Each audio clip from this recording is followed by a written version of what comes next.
big thank you to Fran Morris, who has, of course, the 50s diner, but like Fran was saying last night, we were talking, this was the country club. So this place has been around for 98 years, long time. So we were really excited that she said that we could host this event here, and she just opened up her house and her diner and everything to all of us right here in this other room. We were here on investigation, and we got a voice. It was awesome. And so we were so excited that she said that we could be here. So thank you very much to Fran Morris. We appreciate Fran and Jerry very much. Chickasha Paranormal Research Society is very happy to have brought here, and I know he's been walking around and talking to everybody. He's a great guy, really down to earth, if you couldn't tell. From Ghost Hunters and Ghost Hunters International, Brian Harnois.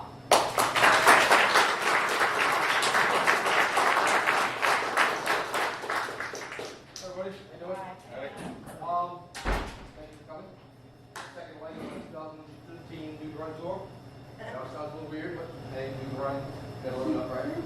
I wanted to bring you all here tonight. Max actually talked to me, or talked to me about 2 months ago. Decided he wanted to be able to do it just like a regular investigation. I'm like, the only time I lived in Oklahoma was at the storm line in Oklahoma City. Yeah. So I'm like, why don't I come out here and do this part of my tour? I think, okay, so we did this, and now everybody here is it. So I appreciate it all coming down here. It's been a great night. Fran is absolute angel. She let us come down here and investigate basically her property. And it's really haunting. I mean, I've heard a lot of stories, and I'm looking forward to it. We raised the bar in 2004 when Ghost Hunters came out. We decided, it's time to mainstream this thing. Bring it to the public eye and say, hey, we're here to stay, deal with it. Because back in the day, how many people have been Ghost Hunting for a long time? Oh, just in Everybody new to this whole paranormal thing? Okay, okay. Who here is a paranormal investigator? Don't raise your hand, guys, back there. All right. Who here is just new to the paranormal, want to learn, stuff like that? Awesome. All right. Well, back before 2004, being a paranormal investigator wasn't cool. I was called a Satan worshiper, demon lover, all kinds of weird names. And then we weren't even going to do the show. Me and Jason were sitting in the back porch one day, and like, I don't know if we can do this. I'm like, I don't know, because we were the biggest group on the East Coast. We were getting like 40,000 to 50,000 people a day on our website, but it was still paranormal. And I think we did something right, because when we started the show, as of October 4th, 2004, there was 1,995 paranormal groups in the world. Now, as of today, 2013, there's close to 1 million. So I think we did something right. And now it's time to raise that bar, because a lot of these groups out there, sorry to say, don't know what they're doing. I don't know how many emails I captured a day in my email inbox. Brian, help me. Group came in, tore the house apart. Whatever's in here is pissed, and we can't get rid of it. We can't get a hold of it anymore. A lot of groups are like that. And so I decided to make my mission to teach. Now on, I am a paranormal investigator. We will be, I've been doing this for 21 years in May. And it's my goal to teach now. And when I first put that out there on my Facebook, everybody's like, well, this is what qualifies you to teach. I'm like 21 years with 720 investigation problems. I think I have all the right to teach. I think I know what I'm doing. And considering where I come from, I'm third generation Ghost Hunter. Not from my family, where I got trained from. I learned from Keith Johnson. I know people who watch Ghost Hunters, one of the twins. Keith Johnson was taught by Lorraine Warren, who was the first people to ever investigate the Angel Horror House. They were the ones that got brought in there to get rid of the people. And I think that's a good lineage, a good bloodline of paranormal teaching. Everybody sees Ghost Hunters, right? Okay. Well, that's not the way you investigate. Absolutely not. There's no way, that's not how you investigate.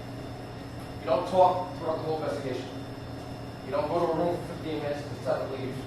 That's just not the way you do things.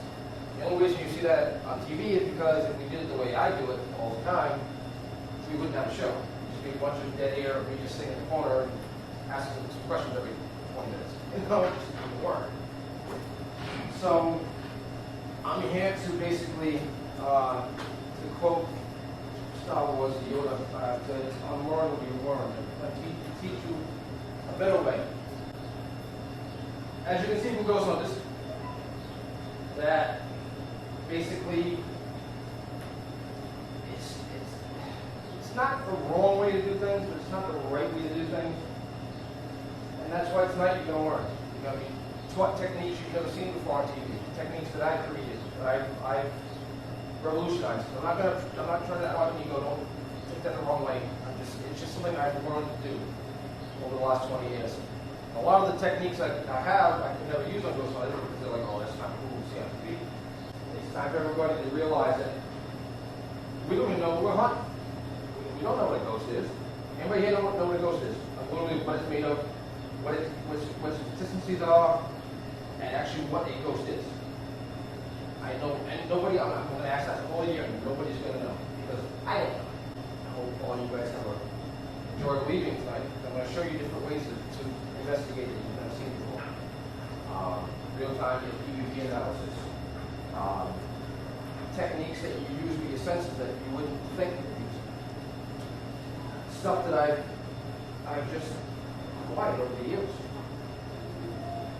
Now, obviously I already said this, who's into the paranormal. Now, nobody in here has really hunted before. You have.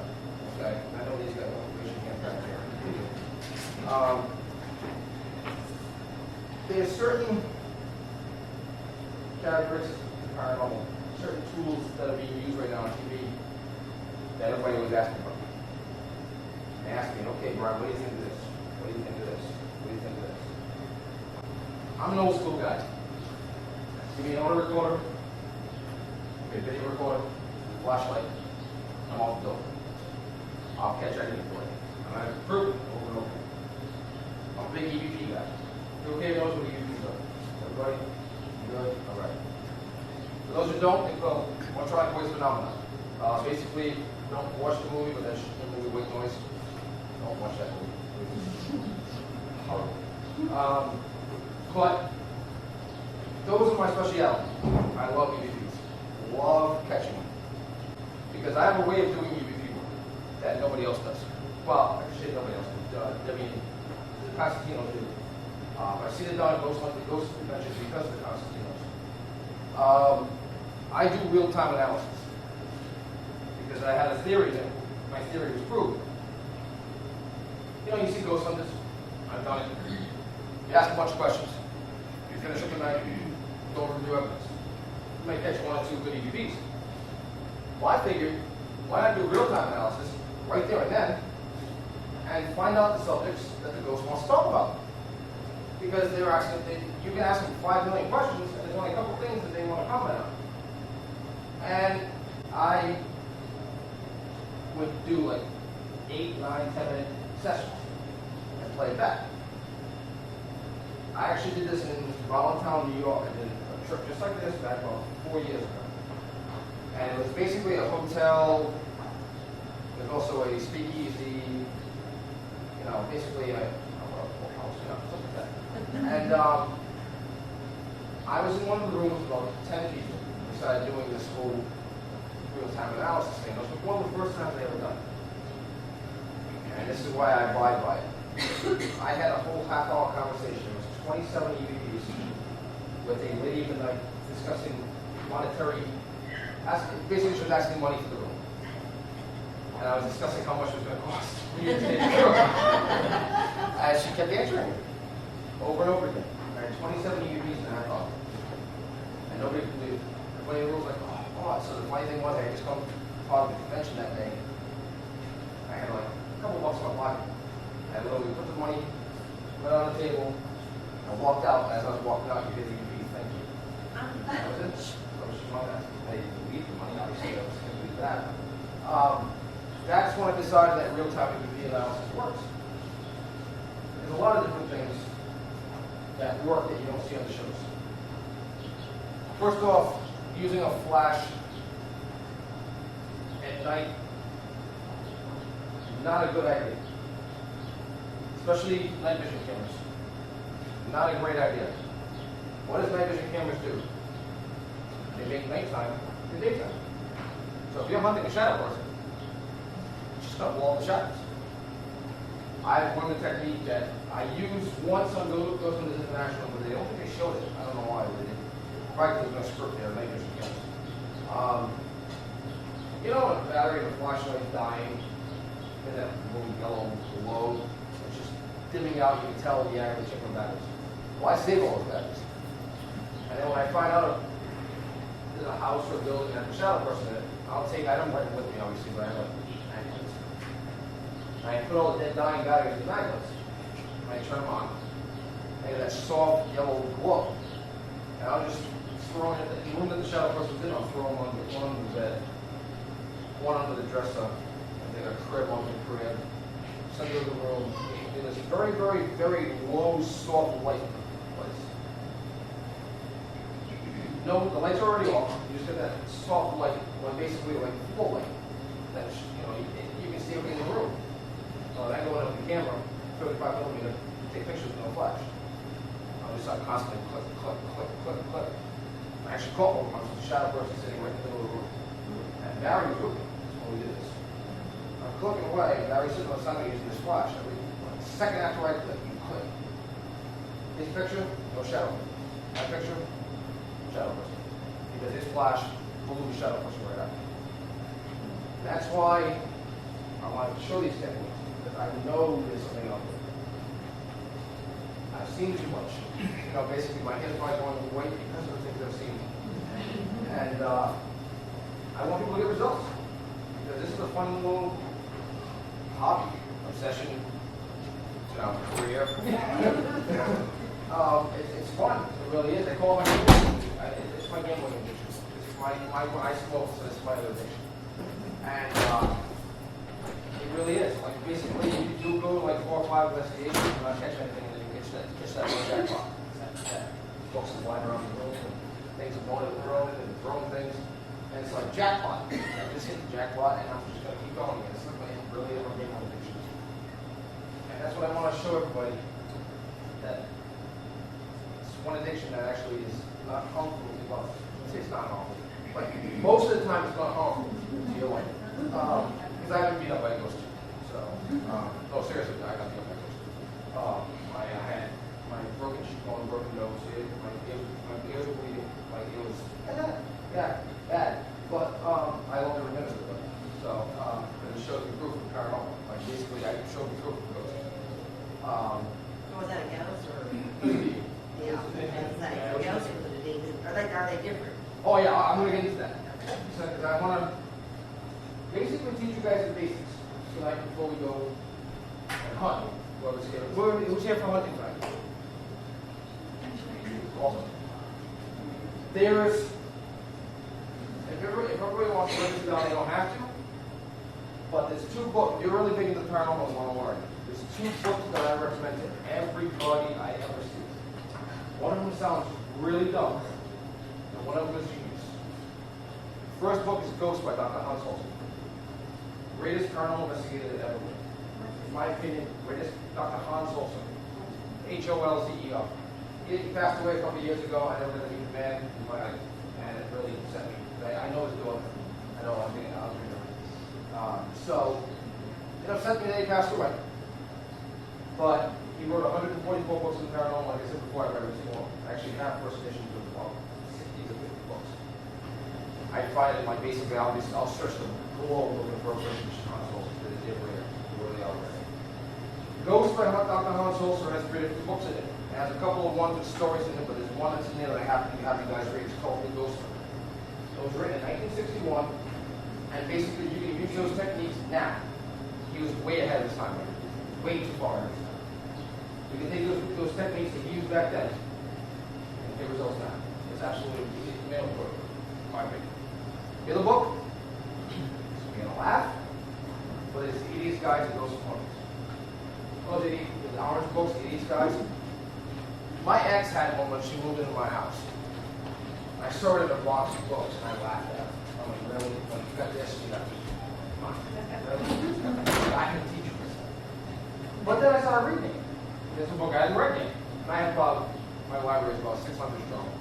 Paranormal books. I just found one today. Where was Matt's Square Fence? Where's that bookstore I went to today? The big store on the corner. Yeah, bookstore in the corner. I found the 1971 book on electronic voice phenomena. Absolutely good. I started looking at it. I'm going to look at this. What was the name of it? But the phenomenon or something like that. Which is the study on, basically a bunch of Germans decided to write a book, but they had an 8-year electronic voice phenomenon test. And they wrote all the findings in this book. It's like a 1,000-page book. Oh my God, that's gonna be a light read for me. Even though half it's in German, so that's gonna But so there's 80 guys that go some hauntings. I pick it up. I start reading. And I realized that every single thing in that book, I had already known most of them. I had a couple things I didn't know, but it's perfect for a beginner or a newbie, like I call it. It's perfect because you learn all the technical hauntings. You learn all the equipment you need to use, the techniques. The preliminary techniques you can use. It's basically, if you want to go out in the field, even if you don't read the Ghost Hunter, please read that book. Because I've had argument with people. Even Grant was one of them, where he thinks that experience is key, the actual hunting itself. And I disagree. Because without the knowledge of what you're experiencing, you can't properly experience it. If you see a shadow person and you don't know who a shadow person is, you're not going to know it's a shadow person. But if you do the reading and you get the knowledge, then you know, oh, okay, we got EVP here, that was a residual haunting, and that was a shadow person. You don't go back, the next day and go, what the hell did I see? Start looking for a book, because you already know. So that's what I tell everybody who wants to be a paranormal investigator. Just read upon. I was 11 years old when I first saw my first personal experience. I was 11 years old at my friend Josh Gravel's house, and a ghost walked through the room. 12 o'clock at night, we're giggling and throwing crap at each other, and he walks right through the room, looks at both of us, and keeps on walking to the wall. And that was the first week running. That really was the first week. Like, I did not sleep in that room that night. I had no clue what I just witnessed. But at that point, I wasn't too happy. And then I first ghost hunt the day after, being a kid, you do some weird, But obviously when I was 11 years old, I couldn't go out to ghost hunt. I couldn't go to cemeteries. I couldn't go to abandoned buildings and break in. Don't do that. A lot of buildings, you shouldn't be doing that.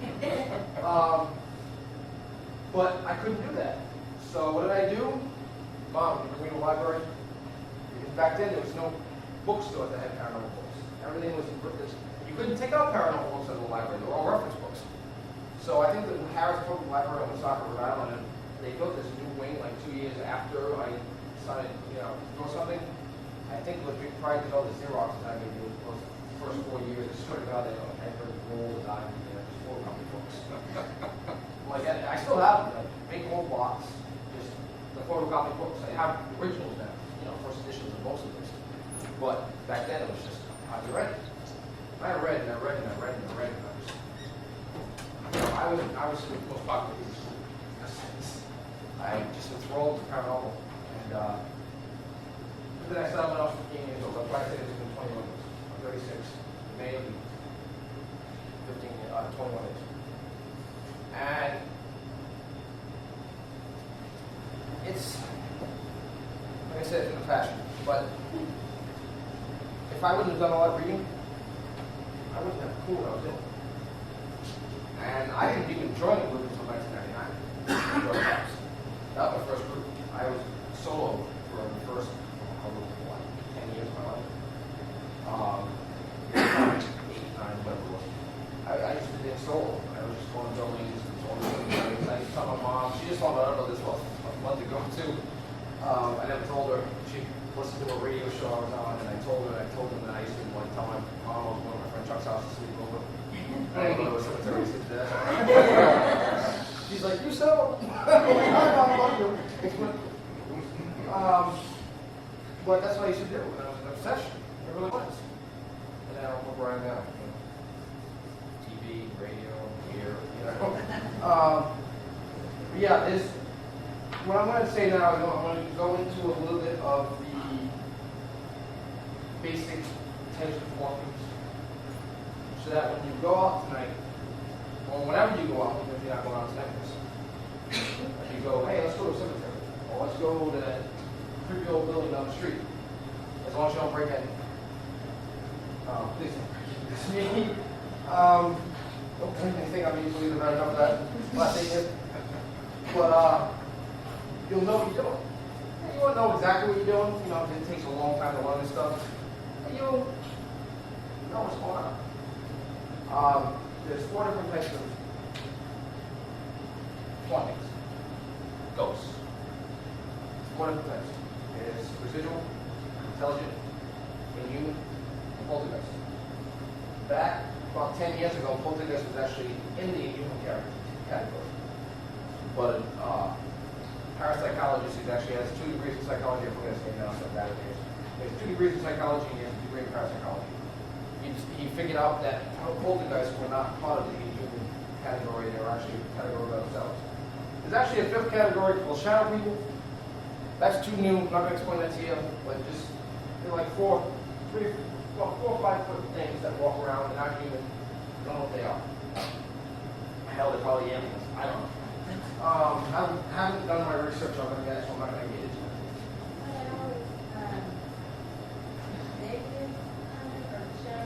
No, they're not negative or positive. They're basically just there. They just walk around and they really don't care that you're there. Well, I've never had one attack me yet, so I've never had one where he flowers either, so I think they're just controlled, you know.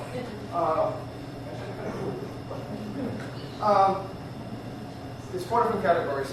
The first one, I don't really think is here, is residual haunting. Basically, it plays back in time. This is basically what I say on every lecture I do. Basically, say your Uncle Fred walked into his house every day, took his shoes off at the door, coming home from hard days of work, and walks up the stairs. Well, does that for 30 years. And your Uncle Fred dies, which kind of sucks.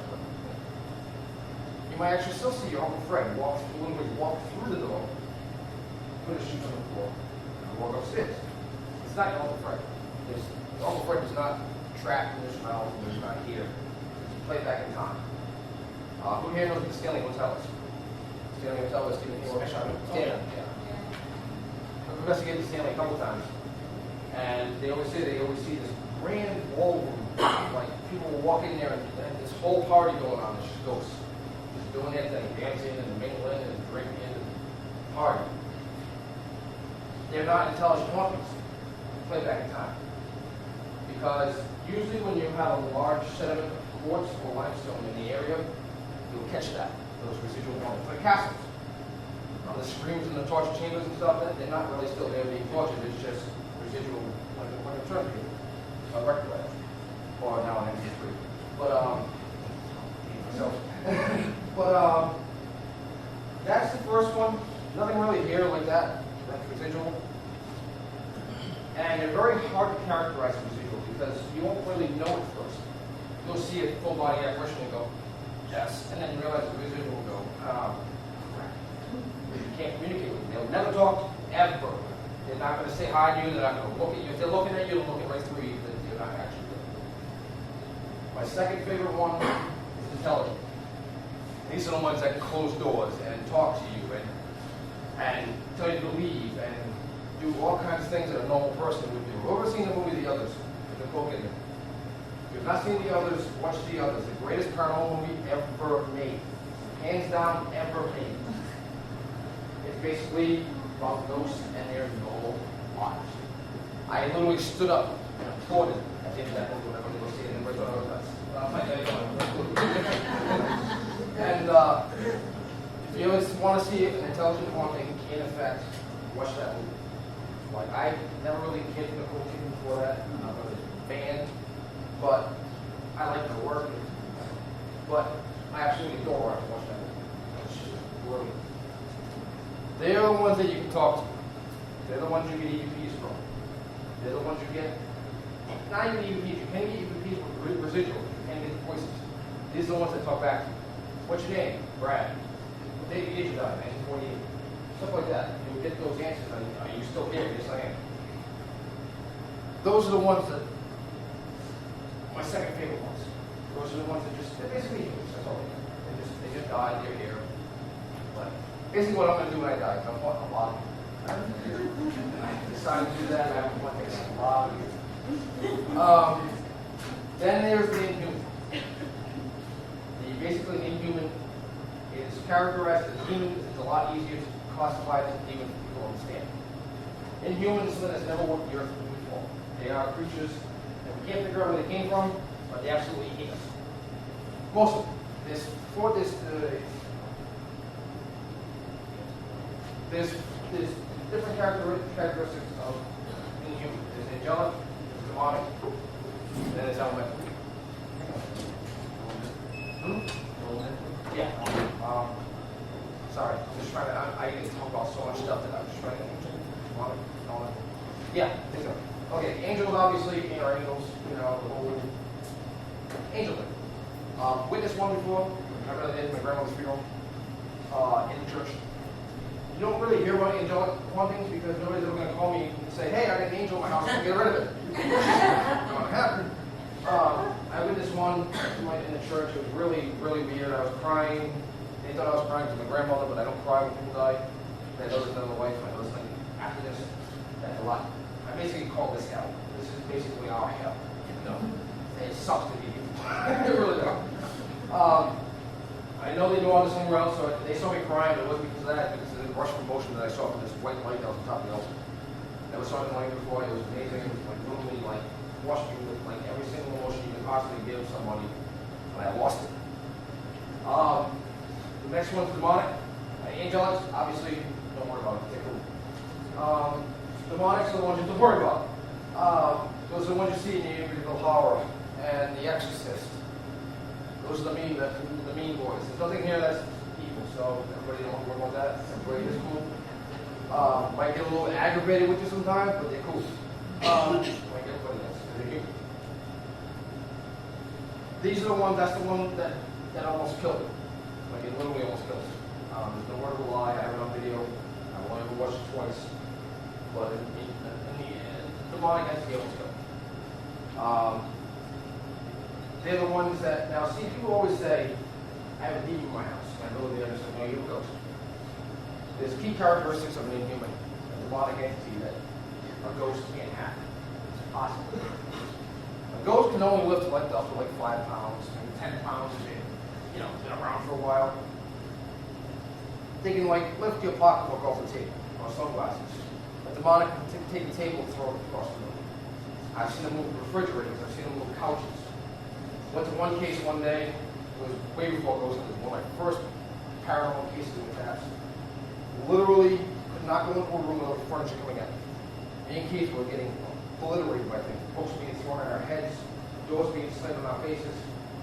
It was me, Keith, Carl, Sandra, I think Jay was there. A bunch of us. We got so scared we didn't know what to do. We were actually sitting on the stairwell upstairs. Door open and the door came downstairs. This thing wanted us out, and that pissed me off. I got to a point where I was like, that's it. I went in the living room, couch came towards me, and I sat right down on the couch and said, thanks for the seat. And just stopped. Because that's the thing, when you show fear to these things, they will destroy you. I'll tell you my story about the meeting in a minute. But there's key characteristics of these things, I'm going to go back to that. They can move heavy objects. They smell sulfur. Sulfur's a big thing with them. I don't know why. I know the whole Bible thing with the burning and the brimstone. And that's what I thought demons were until other religious people could interpret them. So I don't know I know there are some demons, don't get me wrong. I know there are the 200 fallen angels, there's Angel, Biel, Samuel, Lucifer, himself. But I've seen shamans, I've seen rabbis, I've seen Buddhist monks perform exorcism. And they don't all believe in demons from hell. I've seen them hurt these things. That's one thing to eat. provocation hurts these things. And I've seen my boy Keith, when I talk to my mentor, he's a minister. And I've seen him make demons dance. And seriously, I went to a case of Bangor, Maine. 87-year-old lady who doesn't wear demon.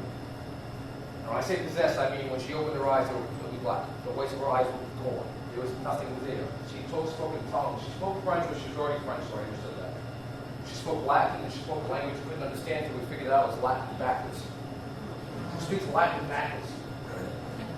She had razor blades appeared on her leg. One of the 1920s, 30s straight razors, right on her leg appeared. There was no evidence. It took 5 of us to hold down an 87-year-old lady. She threw me off like a ragdoll. I went flying across the room. It was ridiculous. Keith came in there. First it said it was the father of lies. Obviously, Beelzebub himself is not going to be possessing an 87-year-old lady in Bangor, Maine. Figured that out already real quick. Figured out the name. I'm not going to say the name. When you do it, it shows the power. I'm not going to do that here. But it's on the Exorcist. Got it up. And those are the things that people always will go, oh, can you get possessed? Yeah, obviously you can. You know, actually, The Exorcist is based on a true story. It's actually about a little boy instead of a little girl. He's actually alive and well in St. Louis, Missouri. He's still alive. 2 years ago, he's still alive, but I don't know now. I don't check the obituaries in St. Louis, Missouri. Another thing they like to have you smell is burning flesh, burning hair. Very nasty smell. Those are the key characteristics. They'll still slam doors, they'll still slam windows, but ghosts can do that. It's those key characteristics. If you see a big dark shadow man walking, looking at you, don't actually think it's a demon right away. Wait, you know, ghosts can still hit you and stuff. I'm not saying it in here, I'm saying don't trust me. I got slapped many times. It's where I broke. I got slapped by a lady the night in a hotel rooms. Literally, basically what it was basically the Jack the Ripper of the American, the 19th century. He'd get one to come back to his room, he'd murder him with an axe, bury the body outside. Well, he was still there, Saul. And I was wondering if they were still there, and I said something very lewd, and I got smacked right across the face. And oh yeah, just whack! And then I turned around, Carl sits back there, and there was a handprint on my face. Like I got smacked up. I apologize. It's the first thing I did. But anyways, that's what a demon does. I'll tell you my little story one time. What time is it? I'll make sure I'm not going over. And so that's it. We went to Brooklyn, New York. This is where I got beat up. Went to Brooklyn, New York in a case. I got back in 2002, 2003. There was a girl in Brooklyn. She owned a brownstone. Anybody know what a brownstone is? You don't? You ever see the Cosby Show? Beginning to show the brownstones, like basically houses attached to each other on all sides. So we go there, and she tells us stunts on this story. She had 3-4 speakeasy, 3-4 brownstone. It used to be a speakeasy in the basement. Remember Prohibition days. They think there's a prostitute in the well they killed. There's a well down there. They spent it over. They think actually her body's still down there. They actually got an EVP of her name that night. We don't know if that was a demon or not. But she said that she was in fear of her daughter because something came out of the curtains one night and splashed her pajamas and actually opened the pajamas. It was like Freddy Krueger shrink. I don't know, and at the point I didn't know if she had done that or not and had us coming there. So we get there, 3 floors, basement, basically 4 floors and an attic with 5 floors. Her father, he used to always talk to himself and start yelling at himself and all this other stuff. So one day she heard a voice, a deep, evil, dark voice, and she was scared of all God's earth. She was scared. And she thought, okay, my father really lost it, and now he's talking, split personality disorder. Until one day, when they were yelling at each other, they started yelling over each other. The vocal cords can't do that.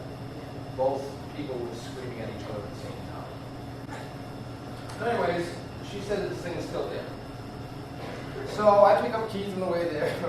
And he comes in and walks in my car with this jug of holy water. It's not that big. I'm like, wait, we're not fighting Lucifer. What are you bringing that for? It's like, you never know. I'm like, all right, get the car. There you go. So we drive up there, and he puts the holy water down on the table. Now, when you walk in the building, now, I'll explain this what I saw. Walk in the front of the brownstone, there's a stairwell going to the second floor. The hallway, the first floor is there, and then when you go around the corner, there's the basement door, and go downstairs, the speakeasy was. You walk into the first floor, you have her bedroom, living room, kitchen. You actually see through all three rooms. And when you go into the kitchen, on the right side is the bathroom, left side is the bathroom, and on the right side is the daughter's room. An old spare room, kitchenette, anything. So, you walk in there, you put the holy water down on the table, do the whole read, how you doing, my name's Brian, this is Keith, Carl, Sandra, yada yada. So, the thing is, we never get paid for investigations. We don't get, when I do a private investigation, I don't get paid. I don't think we should charge money for this stuff. I mean, stuff like this, yes, it's fine. It's teaching, lecturing, stuff like that. But if a client calls me and says, I need help, I'll be there, and basically what we used to do is we used to get fed. A long drive, it was a 3.5-hour drive from where I was from New York. She had this whole meal already on the table in the kitchen. So we go in there, this is where it gets scary. So, when it's going please, don't want to skip that. We go in there, start eating, talk about the case, talk about what she's experienced, what she's witnessed. I had a funny feeling that somebody's in the living room. And there's nobody in the house. The door's locked in front, there's another 2 floors there. So I get up, and I walk in the living room, I'm looking around, and I notice the holy water bottle has got a cork in it. The cork's not in it anymore, it's actually out and laying on top of the horizontal. I don't think you can do that. I didn't do that. I was hoping Chris and Jen would have done that. So I fix it. I walk backwards towards the door, so you go turn around and walk out the hallway. I get to the door, and you get that feeling when somebody's standing behind you? Really creepy feeling, like somebody's about to, like, punch you in the back of the head. I turn around, and as I turn around, I'm looking at the floor, and I see it. In its human form, his legs, everything other than his hands and his face was blacker than my shirt. He was literally put hands on it. It was like a 40. And his hands and his face were completely white, whiter than these walls. Like white, and he had no eyes. They were just staring at me. And he saw it. I've trained myself to where I can almost see perfect field 20/20 vision. I can see everything that's going on. She just put her hand up to her face. I can see everything that's going on all the time. And I've trained myself to do that because most of the time you can't see shadow being close up in front of your eyes. Because actually your eyes have a blind spot. Everybody has a blind spot in their eyes. So when you look straight onto it, you won't be able to see it. So I've trained my eyes to see perfectly everywhere. You just put your hand in this. So I can see Keith in the kitchen. And he sees it. He told me later on all he saw was this. The nose and like the cheek and the mouth. And I'm looking at it and I know if you show fear to this thing, it will become dominant. It'll be the alpha male. And now I'm the alpha male. Deal with it. I looked at him and I said, straight up gonna kick him. I said, you went to the wrong house, buddy. It disappeared and that's when he was getting up. So I was telling him like this, my hand, please don't get up, this thing's gonna eat the rope. It howled, you hear this howl over the stairs. Like literally. So Keith gets up, I'm like, all right, dinner's over, let's go. So he grabs the holy water. My job was with Keith was to keep the demon away from him. Because what's he doing? He's blessing the house. So who's the thing to attack first? Keith. So Keith goes down to the basement where the speakeasy was. I'm like, I'm gonna go up the second floor. That's where it lives. I'm gonna provoke the hell out of it.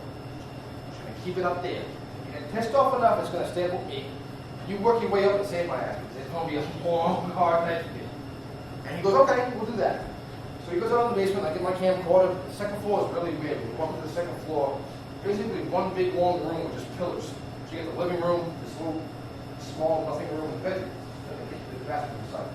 You walk in, I put my camera down on the TV, and you can feel it up there, it's just hot. That's the one thing with the spirit. Spirit's always cold, demons are always hot. They'll raise the temperature of the room. So I stop revoking it, and I'm calling every name in the book. 5 minutes in, I get punched right in the mouth. The order of Elijah. like that, like a box. And I'm like, all right. So I'm like, that's cool. All right, so I kept going. Well, let's just say, no, I was thrown over the couch about 4 times. I was punched in my head about 8, 9, 10 times. It felt like Muhammad Ali was fighting me and I couldn't see him. And I blacked out. I don't remember half this. I actually had to watch the video to remember this. I blacked out. And you see me get thrown over the couch, or you see me get flattened, like literally my Tyson's hit. I'm getting jacked up. And I would get up and just scream at him. I don't remember this at all. So the point where you get thrown over to the right side of the room, and I'm going. Camera angles, not there. I'm over here somewhere. And you hear this thumping noise. It's basically like you hear this. You only hear this. That's all you hear on the camera. So what's Keith think? I'm punching holes in the wall. He comes running up the stairs. He's like, oh my God, he's whatever he is doing something stupid. So he comes running up the stairs. I'm unconscious on the ground, and this thing stung my hip against the wall. That's all it was doing. You can't see it. All you see is my ear pulled up like this, and it's just going boom, boom. So he goes over with his, what do you call that thing with grease juice? That thing. Yeah. He had one of those, and he was doing his thing. And he get it away from me. I can't think of the name of it now. Whatever. So I get up, and this is true to fact, and I've never shown this video. I don't think I don't want to. It's very humiliating. And I walk up, and you see me go like this, and I stagger out like this, and he wakes me up, and I finally get up, and I look over the camera, you see me look at the camera. Basically, there's blood over my face, scratches all over my body, my ear bleeds, my cheekbone is puffed like this, I'm getting broke my cheekbone. And I'll go over the camera, and say, everything's still on? Because I think someone going to want a cigarette. Just walked out. So the client's freaking out. She's like, oh my God, we're going to bring him to the hospital. I'm like, what? How am I going to tell them? Really? I can't go to the hospital. Like, I can't tell them somebody beat me up because they're going to want prescription. I can't tell them like ghost beat me up because I'll be in bill. I can do it up and nuts. It's all done. 3 seconds. That's it, done. So the funny thing was, I went back in there. When we went back in there, Keith had already, I lost hours that night. Keith had already blessed the other floor, the second floor. And we saw, basically, the rumor that's not true is if you see a demon in its true form, you're supposed to go insane. Because your mind can't comprehend what these things are made of. Well, that night, I saw a demon in its true form. Keith, we all did. We're up on the second floor where I got beat up. Didn't really want to back up there, but whatever.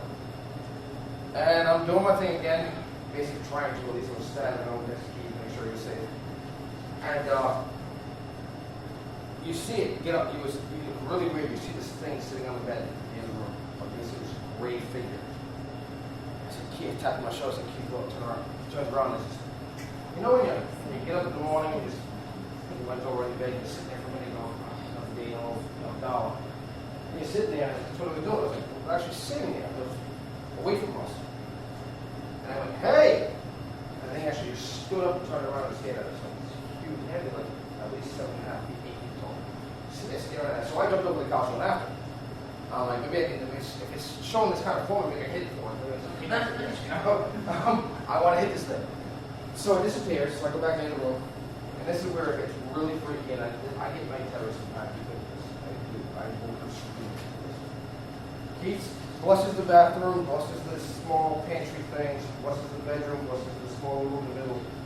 The only thing left in this house was the living room. Keith gets on the couch and he starts provoking a little bit. In the name of the Lord Jesus Christ, and show yourself. And all of a sudden, about 5 feet away from him, 8 feet away from the backside of the couch, you see these legs and this like waist, like this torso. Everything else is cut off. You couldn't see it, but the leg had like 4 or 5 joints on it. Like literally, it was like walking like this. This other leg was going like this. And I'm looking at it, I'm rubbing my eyes. I'm like, I know one eye's pretty bad right now. It's all swollen. And I'm looking at it. I touch Sandra on the shoulder. I said, have I seen that? And she goes, yeah. And Keith, when he gets into his provoking, you can't get him out of it. Like it's like he goes into a trance. It just goes. And I'm yelling at him. I actually had to hit him on the shoulder to wake him up. He was just into this thing. I said, look. And I turned around and he saw this thing and it was like literally 2 feet from him at that point. So I was trying to wake him like as it was walking towards me. He turns around and does the holy water thing and then he just goes like dust. Really weird. We never got the demon out of the house. We were there 5 times. And the funny thing was, after like the second time at New Keith, and like, we actually had this little theory, this little test where we walk into the house and nothing would happen. I'm like, can we walk the car for like 10 minutes? It's like, yeah, well, I want to try something. It's like, okay, so we go down to the room, and you hear us howling, books being thrown, and I can keep coming back in now. Come back in. New Keith was there, like, I cannot laugh at that. We figured out why it never left. We scoured every inch of that place. Reason why I didn't leave is brownstone. Houses are connected to each other. All I had to do was slide out to the next house for about a week or 2, busting ways off, walking right back in the house. It would be about 3 weeks. Every about 3 weeks she'd call, send it back. So finally she moved, so God bless the person that's got that right now. But yeah, demons can hurt. That's why I ever told that story. Then you have the elementals, which is fun. Elementals are a little mischievous, the Wiccan religion call them, basically they're nature gods. Earth, wind, fire, water. And you don't, actually you probably have them here. Not here as in here, but here as in Oklahoma. We have a lot of open fields, open plains, a lot of rural areas. They protect us. They protect the trees, they protect the forest, they protect the rivers and the land. Native Americans actually also worship. I witnessed one once about this tall, it was like crossing a gnome and a goblin. They're really mischievous. They don't stand around too fast. They move really, really quickly, and they obliterate anything in this path. They're mischievous thing. We actually had a case in New Hampshire. I'd like to tell you a story. Like her kitchen, at 1 o'clock in the morning, every morning, would be obliterated.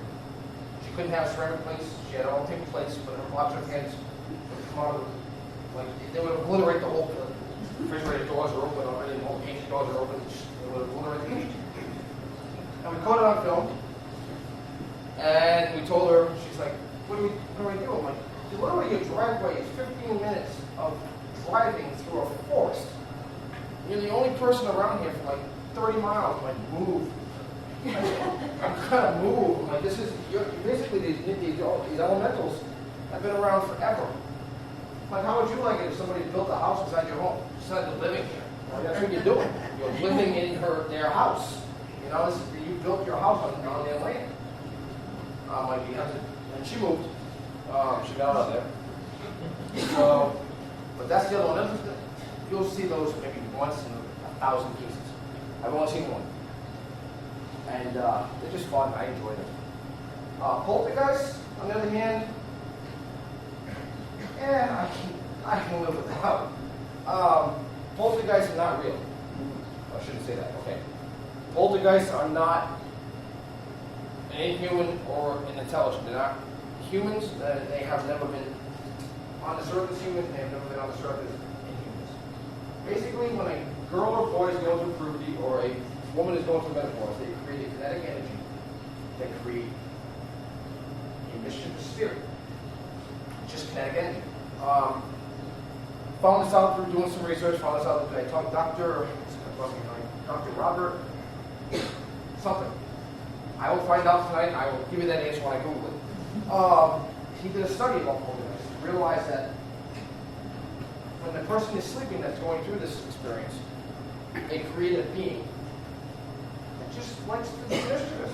I had a poltergeist case once where I was telling Jane and Keith and something I was hungry, and an apple came flying out of the pantry and hit me in the back of the head. So I ate it. Thank you. But they can't harm you, and they are not scary, because we had a case that was almost on TV. Had it all ready to go, on signs, ready to go, was there to shoot.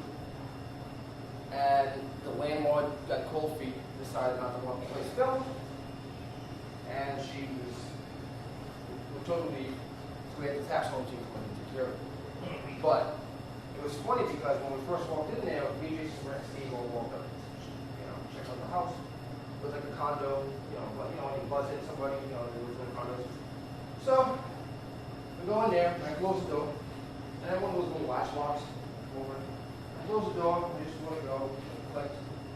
All you hear is, click. I turn around, well, this far away from the door, and the latch lock. Then the lock is in. The little girl was sleeping at the time. The little girl, about 12 years old, was sleeping. So we woke her up. She had to go to her grandmother's that night. This is before the whole landlord thing freaked up. So we woke her up. She's taking a little nap. She go to grandma's. So she went to grandma's with the other daughter. And this all happened with investigators. I was upset about it because that latch locking thing was epic. And we took her off the beach. She was crying. Didn't know what it was. Very distraught lady. She was very freaked out with this. How we found out about the case was, Ghost Hunters, the first 3 seasons, you know how Donna would always, actually after the first season, Donna would always present the case. Yeah, that was me and Steve. We did all the legwork. I would just give the case to her, because I had no much to do when we had to talk to Instagram. So she could film. We would be on hiatus. Me and Steve would go through the tens of thousands of emails we got every day and pick cases. And what I would do is, I go, one day it would be me, one day it would be him.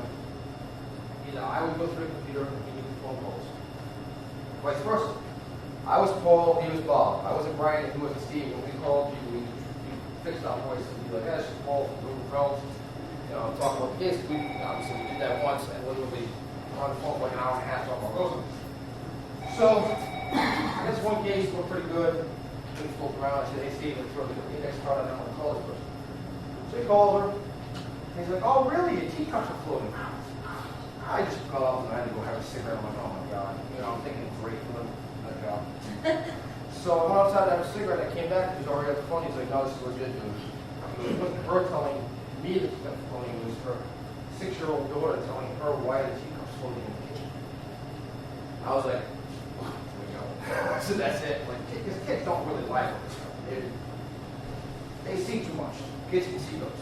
They have the imagination that we don't. They still play with Barbie dolls and all that. So we get there, we're doing this whole thing. So we take her out to eat afterwards. Grandmother calls. It's about midnight now, we're out to eat for a long time. She's wondering why her books are floating around in her oh. She's like, I think the ghost followed me here. And right then and there, we're like, lady, don't worry about it. It's your daughter. And I said it the wrong way. I said it's your daughter, and she's like, what about my daughter? I'm like, no. She's 12 years old, she's starting her thing. Poltergeist. It's just kinetic energy. In about 6 months, it's going to be gone. And I don't have to worry about it again. So we did go up there, and the task home team's like, it was like 4 or 5 months later, she did call us, welcome back, saying thank you very much. It's gone, it's not here anymore. So that's what poltergeist stuff. I love them. They're so I swear to God. They'll take your keys. I don't know how they do it. I don't know how they pick up objects with kinetic energy. It's like they're not really there. Basically, the doctor that did this, he believed that the girl boy is dreaming about doing all this stuff, like picking up keys and moving objects and reading and closing doors, like basically living their life, and they're actually doing it in their mind and also doing it on this plane, which is kind of cool. But that's the types of quantum. Here you're going to deal with some very cool, intelligent quantities. Opening doors, voices, people in the poker room. Always see when they sit down. I know they've done it a couple times. I've never done this investigation for the first time. But who was it? Was the person said that he felt like when he was dealing cards? Okay, good. He was dealing cards, it felt like there was somebody on the other side of the table waiting for him to deal cards, like staring at him. So there's a lot of voices. It's a great place to investigate. The equipment that we use, you'll see it here, you'll see the DVR cameras, you'll see the EMF detectors. I'll let people use my real-time EVP analysis recorder, which is, like I said, my baby. You'll see how it's done. And I'm going to show you different techniques. I'm going to have 3 different groups. We're going to have We're gonna be allowed to go in that building over there, that one right there. And there's 2 groups in here. What I'm gonna do is everybody's gonna get a chance to investigate me. So I can show them the ropes, but I'm gonna float. So you might see me for half an hour and all of a sudden I'm gone. Because I'm out wandering around the next group. I don't usually stick with one group at one time because since there's 3 groups investigating, I know they have questions, things that happen. But everybody, C.P.R.S. that's here will have to do meeting with the group, right? They're the guys that brought me in here, amazing group. They know what they're doing. People I don't have to train ever. I've seen they work. They know what they're doing. Actually, I was looking at you guys yesterday on YouTube. I was talking to you guys. Watching the YouTube stuff. But when I'm not around, if you have any kind of question about paranormal, ask them. They know what they're doing.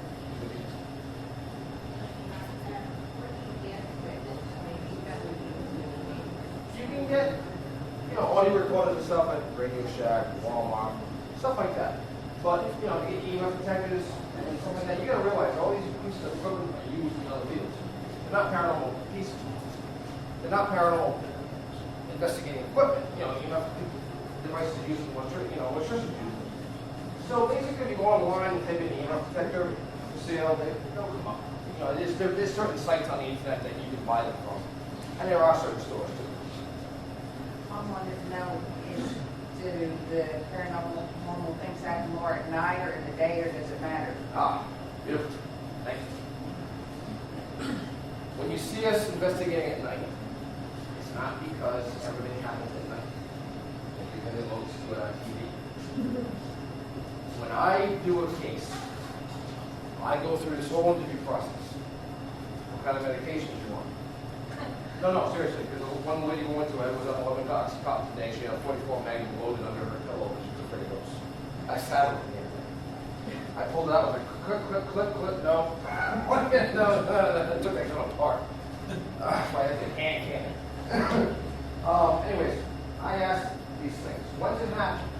Okay, it happens at 2 o'clock in the afternoon, you come home with kids from school, I'll be there at 2 o'clock in the afternoon. Okay, so what do you usually do when you get home? TV on.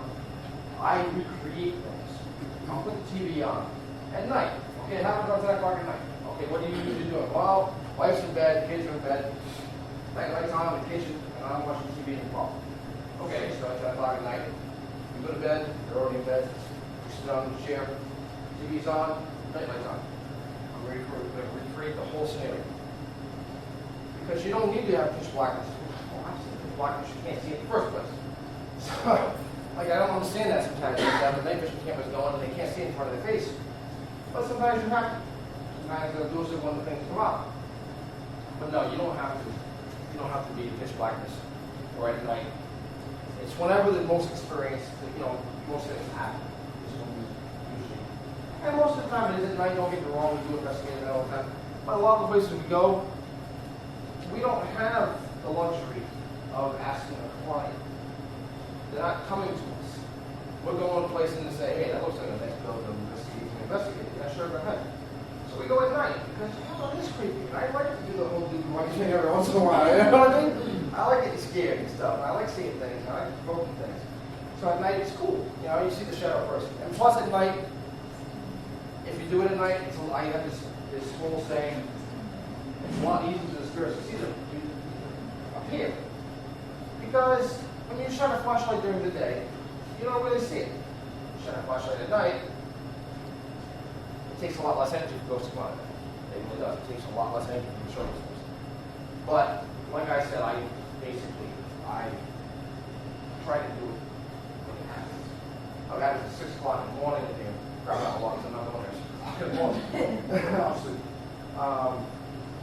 But that's basically my introduction to paranormal. A lot of you are, now I have little lectures where I'm just telling you about how to calibrate an EMF detector. Really not what you need to do that.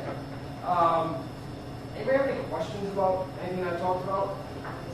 How do you ensure that nothing follows you? My doctor said, Well, my daughter's seen one of the episodes of Jason invited some kid gals, you know what they were saying.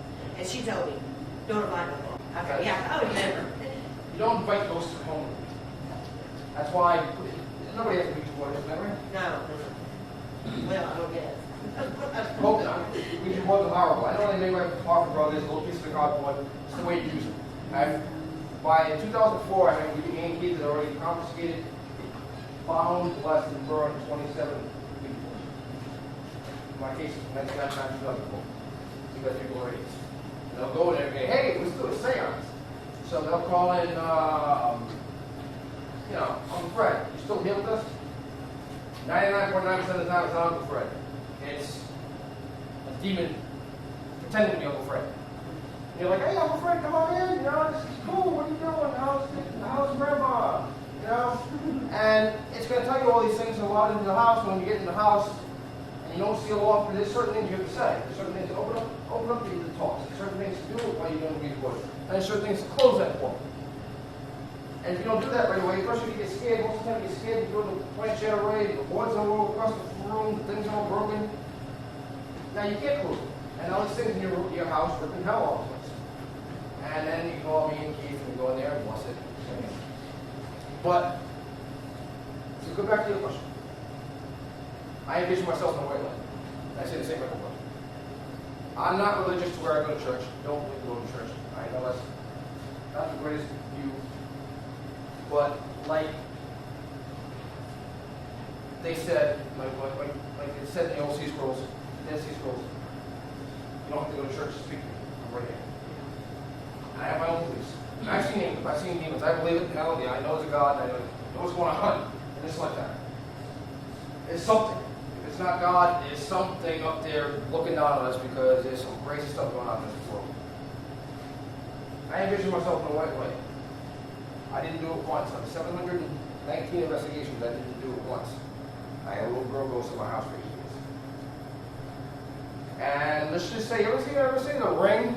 The movie The Ring? She looked just like that. Okay, I saw her once in my life. 2004. Filming Ghost Hunters. I had just got her a year before. I could hear her giggling half the time and over there. It was like rain whipped into my house, my roof one day, and it was came in through the ceiling and went this powdery clayish crap all over my stairs. I came home from a Race Walk Lighthouse investigation. There was no footprints all over the stairs. I didn't know the girl was there. I'm like, not today. So I get upstairs, go to bed. Oh, no. Well, the next day, about 2:30 in the morning, I look over and she's sitting right there, squatted down, hair on her face. What happened was, with the case of Marlboro, Mass, and a girl and a couple went to an abandoned insane asylum. It wasn't the ghost hunters, they were urban photographers. And this little girl came from that asylum to their house. It's great, the crazy girl goes home with me, figures, I'm getting stuck with crazy girl over my wife. I said, come home with me. Well, that whole day, literally the whole day, the whole night, we were investigating that place. Every time I would leave the room, all hell would break loose. Oh, we're getting shut up. I'm walking in there, and I'm like, fine. I'm like, halfway through the night, I got so mad, I just sat down on the couch. But you guys go investigate, you guys have fun. I'm done. Didn't do the whole white light thing. 8 years. My daughter seen him. My daughter saw her. My youngest, I don't know, but she was around until about 2 months. No, my daughter, my youngest daughter was never around. She was 6 months old when she left. She actually, another paranormal investigator came up to my house one day and followed her. Now she's resigned in Pennsylvania. Yes. She was sitting on my floor talking to me. And you see these over here, and she kept going like this. I'm laughing. She's like, well, that's my little girl goes to, she's playing with it.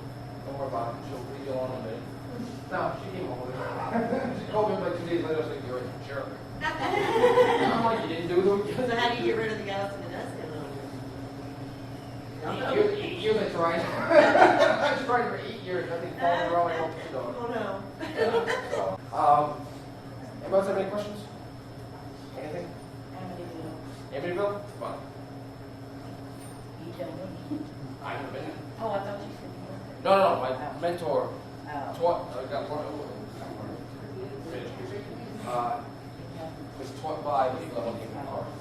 Is there anybody else with a question? I can When I'm saying it right, did you say like ghosts could do things like really light things, Yeah. but demons can do it strong things like okay, one. First of all, I have two questions. One is, can the demon who like things and like you try to fool you? I mean, like you can stir it up and then things get worse. Yeah. Okay. But the thing is, you have to realize what the demon wants to do. Ultimately, wants possession. It wants to be. It doesn't have a body. It wants a body. And you can ignore it very quickly. That is a demon. And because you'll hear voices in your head, you'll hear things going on. You'll smell the sulfur. You'll smell the burning flesh, the burning hair. You'll smell those things that is trying to bring you down. So. Smells like that. Yeah, it smells like that. It really does. It's disgusting. I smell it every time. Don't ever want to smell it again, but obviously it's my specialty, so obviously I smell it again when I'm going to. I actually recommend all of them. Like in Silence of the Lambs, a dead body. I bring with me when I go to cases like that. I know it's what I'm going to smell. So I'm like, I don't feel like smelling it. I'm like, somebody else will tell me. I'll be like, okay, cool. Something to be. But they can. But they will start doing other things. Okay. And you'll find out very, very quickly that it does very much deeper than what you thought. And one other thing, can they leave gifts? Yes. Any of those forms that we talked about, leave gifts? Actually, case of mine with pennies everywhere. Like literally, her mother died. My mother was collecting pennies, and throughout the whole house, for like 6 months, every day she found these pennies somewhere that there's no way that any people. So we get dimes. Diamonds, hey, I'd rather get diamonds, pennies. Now, Dollar bills. out of the four, we spoke about what type leaves the gift. Intelligent. Intelligent. Yeah, I don't think a demon would actually leave the gift. I've never heard that before. I could. I'm still waiting for you to wash the dishes. Demon, would you still smell death? But If it wasn't a demon, would you Nah. still smell the death? I don't think so. I mean, you might smell it quicker here and there, but it's very strong, very pungent. Like it'll stay there for a while. Like you can, but it'll come. You know when it smells common, you can smell it very, very faint, and it'll get stronger and stronger. These things keep you like a wall. It's like basically like it's here, it's gone, it's here, it's gone. There's no faintly smelling it. It's just pungent right away, and then all of a sudden it's gone. So no. Now, if you have an active house, can you have a combination of the four? Oh yeah. Demonic spirits, when you're dealing with demonics and they already have spirits in the house, they run the house. They're the alphabets. They will run. We had a case in Maine. Maine has a lot of demonic cases going on. It was my first demonic case ever. My second case in Taft, I got thrown up in Maine somewhere, 60 below zero, it snowed to here. We lost a ladder. Like it fell in the snow, we couldn't find it. They called it all rusted in the spring. I'm like, I was right here, like, digging for it. Find it. That was it. All right. You know, Brian, the other night, if you're talking about Kenny's, the first time, the other night I was sitting here, you were sitting here. Now, recently, I mean, well, a long time, I felt like my mother leaves pennies all over. I always think Mom leaves pennies on the floor all over. Yeah. Sometimes I go all the way out to my car. So the other night when we were eating, and you all left, and I was cleaning up, getting ready to leave, there was a penny underneath your chair on the floor. Really? I thought it was right under your chair. Mom's going to come over and say hi to me, I guess. My You dad just said wrong. I think it was welcome when you it's just weird that you mentioned Yeah, it. the family members do come back. Yeah. I've noticed that over and over again. My child, my 6-year-old, we knew it was my ex's father who passed away years before Mackenzie was born, because she would hear her as a baby laughing in the crib. You could hear somebody talking to her. I actually saw this dark shadow come walking up the stairs in my house. 3 days old, my baby was coming from the hospital. I'm like, oh damn! Like I'm running up the stairs, like you're not gonna. And you hear somebody talking, and then the baby was crying, and all of a sudden it was quiet. She was quiet, and then we saw her talking to something else before, afterwards. And then one day she was a year old. She went over to my ex-mother-in-law's house, and she looked at a picture of her grandfather, Papa. That's what they used to call him. They used to call him Papa. And she had no clue who he was. She knew exactly who he was, so it's true. It's kind My of daughter. Really? She said, we were laying in bed and she was a little bitty and never met my husband's mother. And she said, see, oh, grandma, see, she's telling me everything's all right. Oh, yeah, they And do. later, she saw a picture and said, that's all right. Yeah, it will come back. And she'd never seen a picture of her. She's been dead for a long, long time. And I thought, that was really good. It is creepy when my It was daughter scary says because I kept looking going. something. She said, you're that. I had this investigator at Placerville in California, and it never turned red until we went there. Now it won't go off of it. Is there something I need to do? Do I need to take it open and? Yeah, you might have to, I'll help you with that afterwards. I'll help you recalibrate it. Because it probably needs to be, as I said, it goes from this person. Eric, you're just gonna have to speak up. Word. Let's get his attention. I calibrate all the ghosting equipment I have, so I'll show you that. And the gift thing, we went to the Winchester House Mhm. in San Jose, and I read a story online about when they were cleaning the basement out, that somebody saw somebody with overalls and a wheelbarrow and stuff. Well, when we went there, I told the leader, the tour leader, and she let me go down first, and I was wanting to experience something. And I just saw like a sparkle on the floor, and I about blew it off, but then I went over there and it was dark, and I felt around, and I found it was a lump of coal. Really? And that shouldn't have been there. I mean, they cleaned and everything, and I kept it. It's about that big piece of coal. And I was like, they said the workers are still around in the place. Yeah, they'll do that. There will be things here and there. They'll drop things that. Well, if they can come with their wheelbarrow and their overalls, they can bring anything. Oh yeah, they pick up objects. They'll carry objects in from the outside. They can stay. Ghosts can't leave the property. They can't. It's not that the people then they can't leave the house, not property. Somehow they know property line things like this. Hundred fences. They can't leave. Like any others when they disappear. But yeah, they do that. So that's not surprising whatsoever. I would pick it up there myself. So. If that's just the house of mother, she believed she had to keep building on to it. Yeah, that's true. It was incredible. It was incredible. That is a ghost story. Very well done. No, because you don't know ghost houses. You don't know. Because I'm not good. I have my techniques, but I wish I was. It'd be a lot easier. It might be a lot easier. But I don't know how ghosts know. It's just that's one of the things we probably will never find out what ghosts are, what they do. It's just it's wrong. It's like that's why people call themselves experts in ghost hunting. It's just you're not. You just don't know. So why do you know what they do? They must be something around or something like that. Took out like a cold spot in the floor where the rest of things aren't cold. No, cold spots. Oh yeah. Cold spots are key characteristic of ghosts. Like literally, your energy, they suck out the energy in a room. Don't make a room cold, or they're cold themselves. The pure energy is actually cold. It's insulated, and there should be no draft. And right there by the couch where you put your feet, it's cold. That's probably somebody sitting on the couch. So. Remember the Titanic episode? The what? The Titanic, where there's like, the Titanic, display that would move around, and every place it went, different people would have paranormal activity. And I think y'all investigated that with your cats, but I have wondered, about, this is close to home for us, the Oklahoma City bombing memorial in the city. And, you know, part of, there's a lot of artifacts inside in the museum, and then there's the wall and all the outside area. Is that, I thought about going over there with some people, maybe doing an investigation, you know, myself, but it's such a public place, and there's so much noise. It's hard to investigate places. When you're sitting at home watching these shows, you never know what's staged and what's not. When you guys, before GHI, you guys went over and did a hunt with Barry. Yep. And there was a part of the castle that you wanted to go down, and Barry wouldn't let you go down.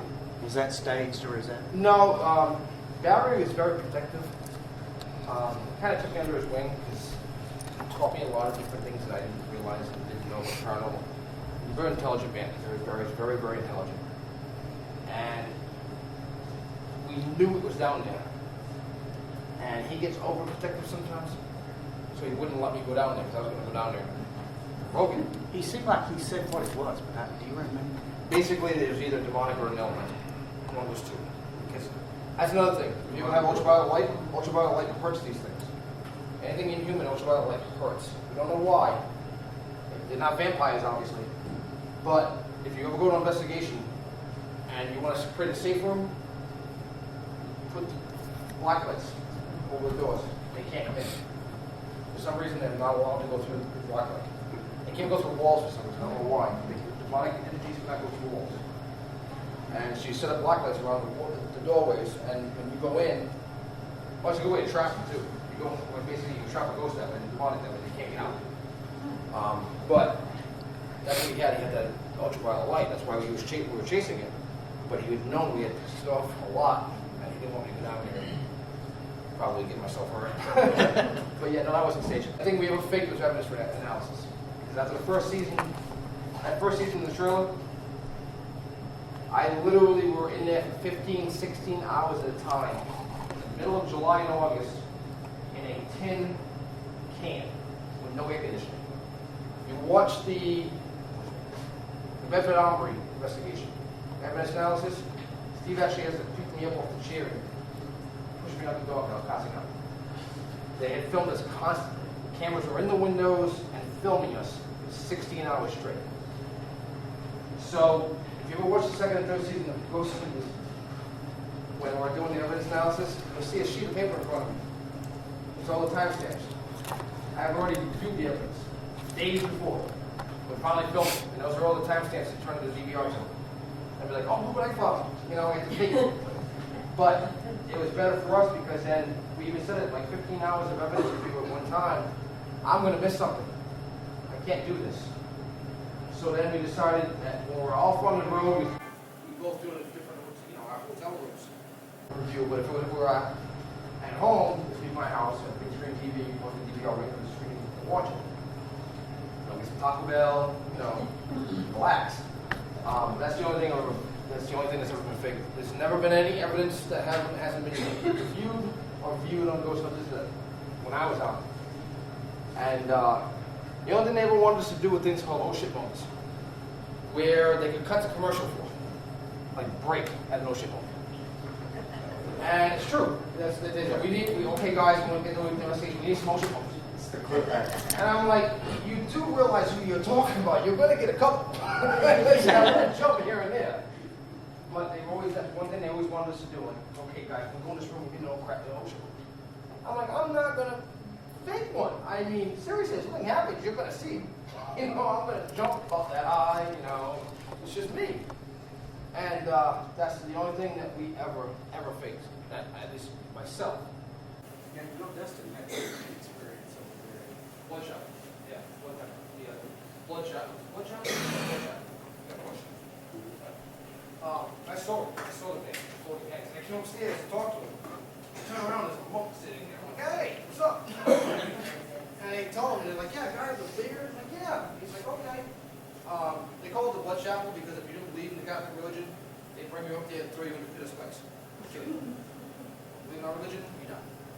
So that's why they call it the blood chapel, because there was blood pouring outside of basically the gutter to where the side of the blood chapel. But yeah, he had the big experience there.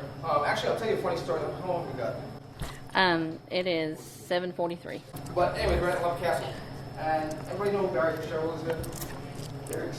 Very excitable Irish guy. Like he talks so fast. Sometimes he gets excited. It's like he's talking gaily, and nobody can understand him. And I became very good friends with him. I was able to understand him very well. And people would actually ask me to translate things. And I remember that one time in one mention that he was on the headphones on, you could hear Jason Grant in the blood temple, and you hear the EVPs. He goes running off, and I see him fly by us. Me, Tango, and Dustin are all sitting in this ballroom, like literally bored out of our minds, nothing's happening. And he goes, boom, up the stairs. I'm like, So we're sitting there, comes back down, he stops, running in. Run, Dustin, take it. I heard the EVP's, I can't do an Irish brogue, so I heard the EVP's on the wireless audio, and I went upstairs and Jason's back, and I heard him sit, and he's going on and on and on. And I'm like, that's awesome, Dad. It's great. Like, he's like, I'm going downstairs and listen more. I'm like, go ahead and do that. So, he runs downstairs and he leaves the room. And this was never, it was filmed and it was never used.